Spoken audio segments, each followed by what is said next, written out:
அடியே தங்கம், ரேஷன் கடையில 3000 பணம் கொடுக்குறான் இல்லாண்டி அந்த ரேஷன் கார்டு எடு.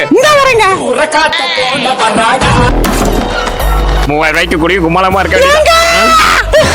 ரேஷன் கார்டை காணுங்க. காணுமா? உன் மயங்கடி தெரியலங்க. காலைல எங்க அவசரமா போனோம். அப்ப அந்த நாய் தான் எடுத்துருக்கோம். இரு வரேன். ஏய், காசு எங்கடா?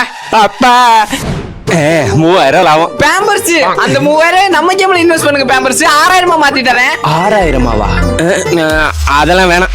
இந்த கேம் தளபதி விஜய் காசு போட்டு விளையாண்டுருக்காரு. பேம்பர்ஸ் தளபதி விஜயா? ஆமா பேம்பர்ஸ், நீங்க நம்பலல? ஹலோ விஜய் அண்ணா. ஹலோ நண்பா. அண்ணா நீங்க நம்ம கேம்ல இன்வெஸ்ட் பண்ணிருக்கீங்களா? ஆமா நண்பா. அத ஒருத்தர் நம்ப மாட்டாரு, நீங்களே சொல்லுங்க அண்ணா. ஹலோ நண்பா, இது ஒரு நல்ல கேம் நண்பா.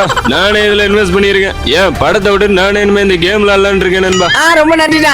இப்ப நம்புறீங்களா பேம்பர்ஸ்? நம்பலாம். பேம்பர்ஸ் நீங்க என்ன நம்பல நினைக்கிறேன் பேம்பர்ஸ். நான் இந்த கேம்ல இந்த தார் காரே வாங்கினேன் பேம்பர்ஸ். ஆமா தாரே வாங்கிட்டான். இருந்தாலும் அட என்ன பேம்பர்ஸ் யோசிச்சுக்கிட்டு என்னை நம்பி பண்ணுங்க. நான் உங்களுக்கு 6000 ஜிபே பண்றேன். தளபதியே சொல்லியிருக்காரு, கரெக்டா இருக்கும். போன தம்பி கம்பிய நீட்டிட்டான்ப்பா. நைட்டு திங்க சோறு இல்ல, நீ ஒரு சின்ன பயல்கிட்ட போய் ஏமாந்துட்டு வந்துட்டேடா.